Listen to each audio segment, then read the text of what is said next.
নবীজি সাল্লাল্লাহু আলাইহি ওয়াসাল্লাম বলেন, মান ইয়াতাকাফা ইয়াওমান ইবতিগা ওয়াজহিল্লাহি জাআলাল্লাহু বাইনাহু ওয়া বাইনান নার সালাসা খানাদিক।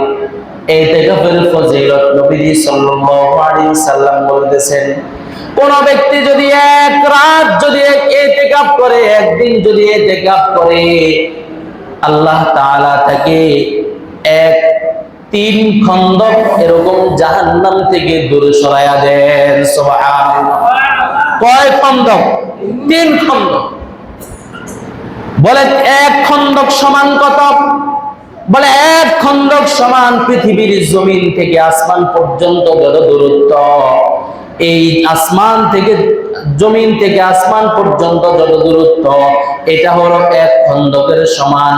দ্বিতীয় 3 খন্দক হলো, তাহলে কত পরিমাণ হবে? পৃথিবীর জমিন থেকে এরকম 3 বার, আসমান পর্যন্ত 3 বার যত দূরত্ব হবে, এক রাত ইতিকাফ করলে, একদিন ইতিকাফ করলে আল্লাহ তাআলা তাকে জাহান্নাম থেকে অত দূরে সরায়া দিবেন। সুবহানাল্লাহ। ইতিকাফের এত পরিমাণ সওয়াব, আমরা ইতিকাফ করতে হবে। ইতিকাফ করলে আমার আপনার থেকে লাইলাতুল কদর কখনো মিস হবে না।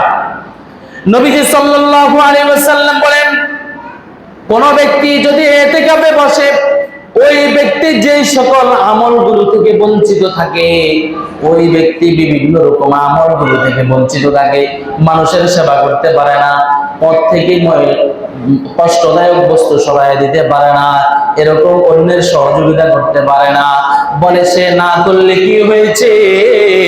সে যেহেতু আমার ঘরে চলে আসছে আমার থেকে কিছু পাওয়ার জন্য, ওই বাকি কাজগুলোর সওয়াবও আমি তাকে দান করে দিব। সুবহানাল্লাহ। কথা বুঝেন নাই? ওই বাকি কাজগুলোর সওয়াব আমি তাকে দান করব। এরপরে বলেন, যারা ইতিকাফ করবে, আল্লাহ তাআলা বলেন, নবীজি সাল্লাল্লাহু আলাইহি ওয়াসাল্লাম ঘোষণা করছেন, যারা ইতিকাফ করবেন আল্লাহ তাআলা তাদের গুনাহগুলোকে maaf করে দিবেন। তাদের গুনাহগুলো কি করে দিবেন? বলেন, maaf করে দিবেন।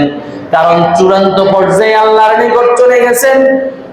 মৃত্যুর আগে একটা মৃত্যু যে আছে, এরকম একটা পুরা আল্লাহর ঘরে আল্লাহর মেহমান হিসেবে চলে আসছেন। কোনো অপ্রয়োজনীয় কথা তার কাছে নাই, বাহিরে যাওয়া তার প্রয়োজন ছাড়া তার কাছে নাই। কিন্তু আমরা এখন দেখি অনেক মানুষ ইতিকাফে বসে বাহিরে যাই কথা বলে, বাহিরে যাওয়া প্রয়োজনে কি বলে? কথা বলে।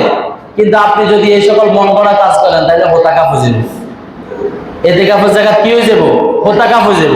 ওই যে বাহিরে যে কথা বলে, অপ্রয়োজনীয় কথা বলে, বাহিরে ওযু গোসল, এরপরে যায় যে জরুরত ছাড়া, 1 নাম্বার 2 নাম্বার যে জরুরত ছাড়া, এই সকল প্রয়োজন ছাড়া বাহিরে যাওয়া যাবে না। যারা ইতিকাফে বসবে বাহিরে যাওয়া যাবে না।